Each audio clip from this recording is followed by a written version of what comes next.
Yeah,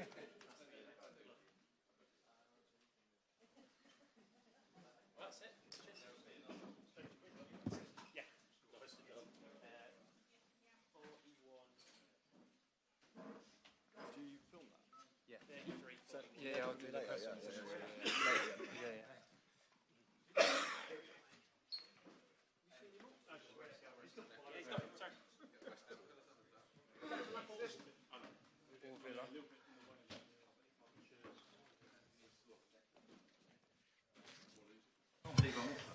Okay, good afternoon everyone and welcome to Blankenheim for this media conference with Ollie Watkins.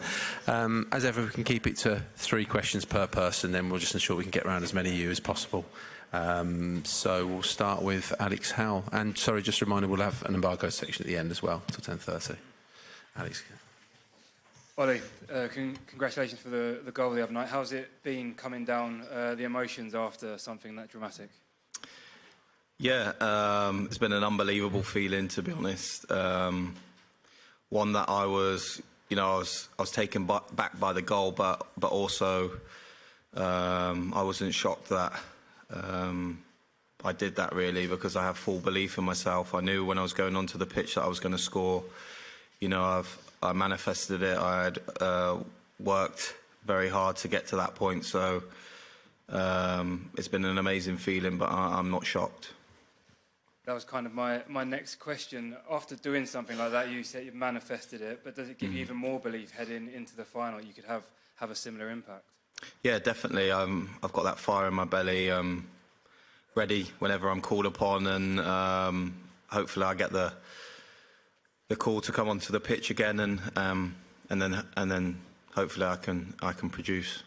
You celebrated with the subs because you said you know yourself how difficult it is when you're not playing, when you're used to having regular game time. Did any of them say anything to you about how much it meant to them that you ran towards them? Not really, but Dean Henderson said he thinks that's the best moment of his career, and he didn't even score the goal, which was nice. But you know, we've been working so hard day in, day out. A lot of people don't see that, but you know, across the season we're here on merit because everyone's had a good season with their clubs. And we're regular starters, the players that haven't been playing, so it definitely is hard to adapt, and when you're not playing, you know, but training every day and them intense sessions, especially after winning and getting back late from games, you're up again early in the morning and back to the grind. And the boys that even haven't played a minute have had such a big part to play, you know, pushing the starters every day in training and, you know, being true professionals. So, you know, everyone's together, and I think it's brought the group so much closer. Ollie, hi, good luck Sunday. You're probably aware of tonight's fixture, Exeter City at Weston-super-Mare. Are the stars aligning? I do keep track, but I didn't realise that. I didn't know that question was going to come out of your mouth then. I was a bit surprised, thinking, is there a catch here with a fixture? No, but I can remember playing a pre-season friendly against Weston-super-Mare when I was at Exeter back in years and years ago, I think when I was 18. So, yeah, good memories, and, yeah, good luck to them both. Are you aware the whole country's gone absolutely crazy back home? You know what, I was speaking to Harry Kane this morning at breakfast, and I was saying I was trying to take it all in when I was on the pitch, and he was trying to drag me away for you guys, desperate to do an interview, but I was trying to soak it all in because obviously those moments don't come around often, but also we're in such a small little bubble that it kind of, you get into a routine, you just go on to the next, you know, next thing you know, we were back on the bus playing Uno, on the way back to base camp, ready for training and recovery the next day. So I'm sure the lads are all aware that, you know, there's a lot of hype, and the country are probably very excited about the game on Sunday, but you know, our focus is on that final, and yeah, it's just back to base camp and focusing. Hi Ollie, congratulations and good luck for Sunday as well. Jordan Jarrett Bryan, Channel 4 News. Much of the country have been very critical of the style of play but I don't know anybody today that really cares about how you've got to this final. They just want to win this final. As an attacking player yourself, how important is the more attacking brand of play to you? And can I also ask, have you received any good luck text messages from your club Spanish manager, Unai Emery? So, the text messages, no, I haven't. I don't even actually have the boss's number, to be honest. But I have had some text messages, quite a few text messages actually. But yeah, I think I was going to after that the other night. And then secondly, onto the formation and how we're playing. You know, I feel like obviously the early stages, the group stages, we weren't playing our best football. It doesn't take a genius to work that one out. Everyone knew, even in base camp. But the main thing is we weren't losing games, so we were unbeaten. And then progressively, as the tournament's gone further on, you know, we're playing better football. We're controlling games. Even if we've gone a goal behind, we don't crumble. We've come back and shown that the togetherness, the attitude that everyone's there as a team to work hard and pull together, and I feel like we're only getting stronger game by game.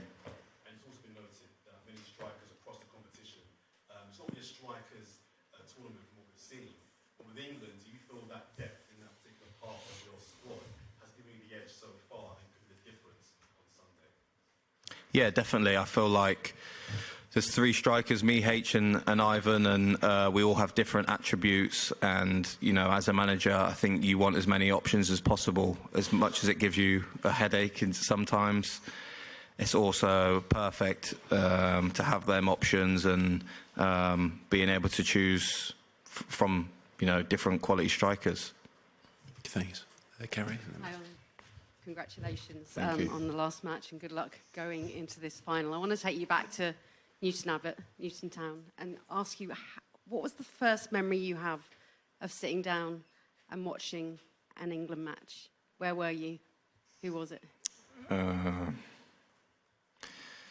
can't remember the first. I can't remember the first game or anything like that I watched, but I can remember not too long ago actually when I was in a pub with my best mate.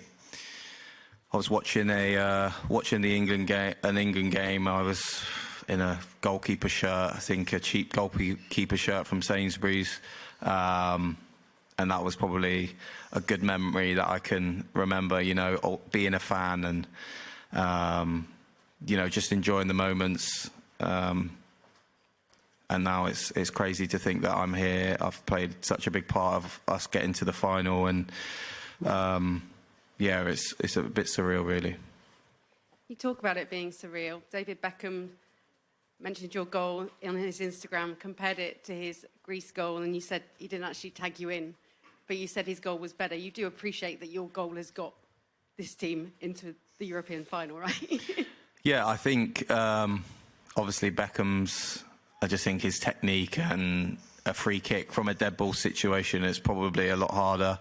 Obviously, granted that my goal was very special as well, and I'm not taking anything away from myself. But look, they're both iconic goals at the end of the day, and yeah, very important for our country.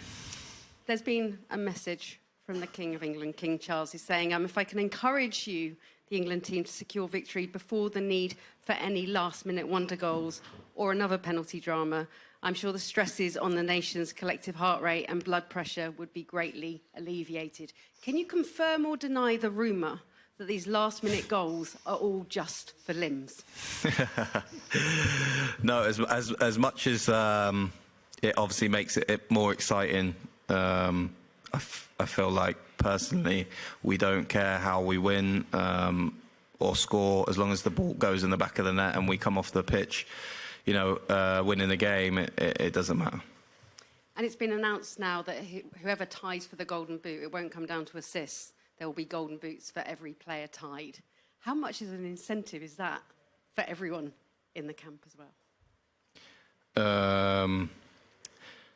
Yeah, I think obviously as an attacking player you want to score as many goals as possible. Them achievements are great, individual, but I think everyone's focusing on the collective award, which is, you know, the team one, and to win the competition, and everyone's got their eyes on that. But yeah, we need to respect Spain because they're a very good team. But you know, it's going to be a difficult game, but you know, we need to focus on Sunday. Hi Ollie, congrats on your goal and on being in the final. Aris from TV2 Norway. You're facing Lamine Yamal on Sunday. He's turning 17 tomorrow. Do you remember what you were doing on your 17th birthday? I definitely wasn't preparing for a final, I can tell you that. You know, he's an unbelievable talent. Everyone's seen what he can do. Generational talent. It's not often that you are scoring goals against France in the top corner in the semi-final of the Euros when you're 16. So obviously he's got the world at his feet, and yeah, he's miles ahead of me when I was 16 or 17. I mean, he's only a kid, but he has to deal with huge pressure. I mean, can you imagine how it is to be in his shoes during the age that he's in? No, to be honest, I can't. Obviously, with social media and yeah, all the hype. Obviously, being at Barcelona, playing for Spain, there's a lot of hype around him. And obviously, for me, I feel like you have to have a good close knit of people around you to keep you grounded and keep you focused. And I feel like that's what I have as well. I have good people around me to keep me on the straight and narrow and be there as a sounding board. And you also have a young teammate that's doing well, Kobe Mainu. He's been impressing everyone. Can you give us an insight in what impresses you the most, both on and off the pitch with him? Yeah, I feel like Kobe's obviously a young player, but he doesn't act his age when he's on the pitch. You know, he takes the ball, he's very comfortable on the ball, he's confident, he demands the ball, and you know, to be such a young player and play at such a high level, you would never think he's the age he is. He plays with it with a certain aura and confidence about him, and yeah, he's got a very bright future ahead of him. Hi Ollie, congratulations for your goal on Sunday, Alberto Rubio from Marca. I'm sorry I cannot wish you good luck for Sunday. I want to now, Gareth Southgate say other day that in the way that Spain is playing is the favorite for the final. I want to know your opinion, if you think Spain is the favorite, England is the favorite, or is 50-50? No, I feel like England we are obviously very strong. Spain I feel like they've had some very tough games, and they've had to come through, yeah, I would say maybe a harder journey than us, obviously playing France, Italy, Germany, so-called the bigger teams. So, yeah, I see what the boss is saying, and I feel like they have been probably the best team of the competition so far. And the second one, what do you think that are the biggest weapons of England to hurt Spain and the biggest weapons of Spain to hurt England? Thank you so much. Did you say the biggest? Oh, weapons. Sorry. Obviously, the wingers for Spain are very dynamic, young, full of confidence and direct. But also, you know, across our team, we have goals from everywhere, world-class talent. So it's going to be a very exciting match. I can't wait to watch it and be a part of it, and hopefully we can get the job done. Hi, Ollie. Abraham Romero for El Mundo Spain. I was going to say good luck, but yeah.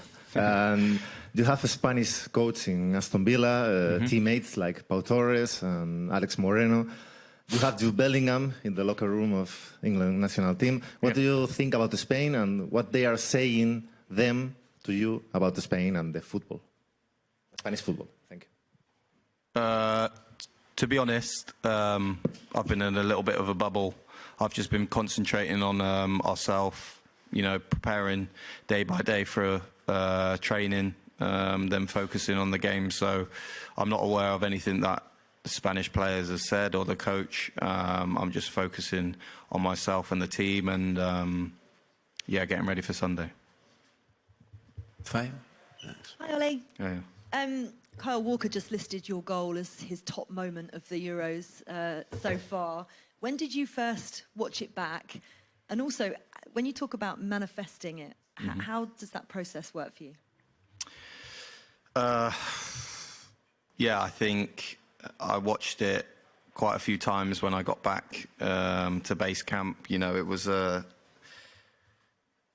I just had to. I always watch my goals back. Even my goals for Villa whenever I've scored against someone. But that one, I think I watched it quite a few more times than normal. And then manifesting it. I feel like there's been a lot of things in the process leading up to it. One of my good friends who is coming to the game actually told me years ago that he felt like I was going to score in the Euro final. Obviously, I scored in the semis, so it was a game early, but you never know, that could happen on the weekend. So little things that have happened prior to that game. A lot of people have told me things and spoken it into existence, and I just feel like whatever you put into the universe, you get back, and I'm a firm believer of that. You can believe something, but if you deep down really truly believe and that it can happen, then I think it will. We had a caller on TalkSport earlier on today who said he refereed you when you were on loan at Weston-super-Mare. It was a really lovely anecdote that he gave. Are you aware of how inspiring your journey has been? No, I'm not really. I take things day by day. I don't look too far ahead, or I don't really look too far back either. I know it's been an amazing journey, and obviously I've put in a lot of hard work to get to this point, but anything's possible with hard work, and I wouldn't say I'm technically the best here or the best player, but my work rate and dedication is up there with everyone here in the squad. So I feel like with hard work and dedication, if you put your mind to it, you can achieve anything. And to the kids that are out there that are playing non-league, the dream isn't over. Just keep going, keep working hard, and you can get to where I am today for sure. You are one game away from lifting the European Championship trophy, which is incredible. We've been asking all the players what they'd do if they won the Euros. Phil Foden says he wants the whole team to spray paint their hair in a St George's flag. Kyle Walker has just said he wants you all to get a tattoo. It has to be exactly the same one, done by the same tattoo artist. Yeah. What would you do if you win the Euros? See, I'm not. I haven't got any tattoos, but I think I'd join in on that one. I think I'd go for the tattoo one. Yeah, I think it's good. Andy here has been setting up a game of. If you watch the TV program Traitors. Another thing we've been playing is a game called Wolf, so I think I'd persuade Andy to get a little wolf tattoo as well, I think. Brilliant, right, I'll keep him to that. Yeah. Thank you. Go back to Joe from Scott. Hi, Ollie. Good luck for the weekend. Can you give us an insight into how Gareth Southgate has managed to keep all of the players that have been the finishers for the games ready for coming on? Because it's clear that every substitute has made such an impact throughout this tournament so far. Yeah, I think Kieran Trippier did a good speech. We presented him with Andy, was it 50 or 75 caps? 50 caps, a little kind of board saying congratulations, and he did a speech and said that, the last Euros, I think he played maybe one group game, then he didn't play again till the quarter-final and then the final, so he's just like, as much as it may seem like you're not involved, everyone has to be ready because you're going to have a part to play. So I think everyone's taken that into consideration, and, us lads that have come off the bench have all had our moment, had that impact, and it proves that you're not actually that far away from playing or coming on and making a difference. And lots of players in this squad have been in this position before. What have they said to the rest of you about their experiences and how to prepare for the game on Sunday? To be fair, I've not had the conversation with many of them, but I know from previous when you play a game and it means so much to you, and you lose that game, you take experience from that, and you do all you can to make sure you don't make the same mistakes. So I think obviously the last Euros we lost to Italy, and that's firmly on the lads' minds. So. Going to do everything we can to make sure we win on Sunday. Okay, two more in this live section. Gentleman in the middle there, and then we'll come across here. Hi, Ollie. Pablo from Mundo Deportivo Spain. Congratulations. I will ask you for the crowd. In the semi-finals, there are a lot of more people from Netherlands, but how important is the crowd? Because they are so louder to the team. How important is in the final the crowd to the team? Yeah, I think massive. When you're playing on the pitch, you maybe don't take it into consideration, but obviously I've been on the bench and I've witnessed the fans, hearing them sing, and at one point the England fans were out singing the Dutch fans, and it seemed like there was a lot more of them than us, but you wouldn't have thought that with our fans being so loud. So as much as it may not seem like it, they do have an impact on the players, and you can hear quite a lot from the pitch. So their support is everything, and they've been supporting us so well so far. So hopefully they can keep going and be loud for us on Sunday. You face Spain. Maybe the main character in Spain is Rodri. You play against in the Premier League. How important is to England to stop that player? Yeah, very similar. I was speaking to Declan Rice earlier about, I can remember watching the Italy game, and Jorginho, I felt like was a crucial player for them when in the last Euro final.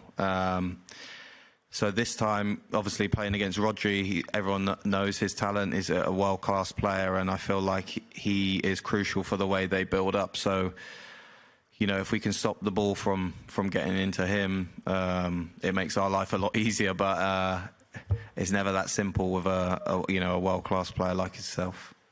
Sorry, one more behind you before we come here. And then we come there. Thanks. Okay. Hi, Ollie. I'm Adrià Alves from Cadena Ser Radio in Spain. You speak good words to Lamine Yamal, to Rodri, but which one of them do you think is the key player for Spain? I would definitely say Rodri, just from his experience of obviously what he's won at Man City. And he's very crucial, like I said, for the build-up for them defensively. I feel like he dictates games with the way he plays, so I feel like Rodri is the main man for them. And then a final question for you. Do you think that Spanish players or Spain can have a feeling that they already win the final? They are overconfident, and do you think it could be against them? To be fair, like I said, I'm in a bit of a bubble. I'm just focusing on myself. I'm not aware of anything that the Spanish players or press or manager has said, leading up to this game. So, we're just focusing on ourselves, and we haven't taken anything into consideration of what they said. Okay, last one in the live section. Hi, Ollie. Here are Aris from Sports Daily As in Madrid, in Spain. We are very big fans of Unai Emery, of course. Which are the difference between Unai Emery and Gareth Southgate for you, and the similarities, if they are? I feel like Gareth is very laid back and makes you feel at ease, really. And obviously, there's a real togetherness in this squad that he's built from a long period of time. And the boss at Villa, Unai, is very demanding. The meetings are a lot longer, I would say. So both amazing managers, just with a slightly different approach. Okay, that ends the live section. We'll now move on to a very short section and bargain until 10:30 p.m.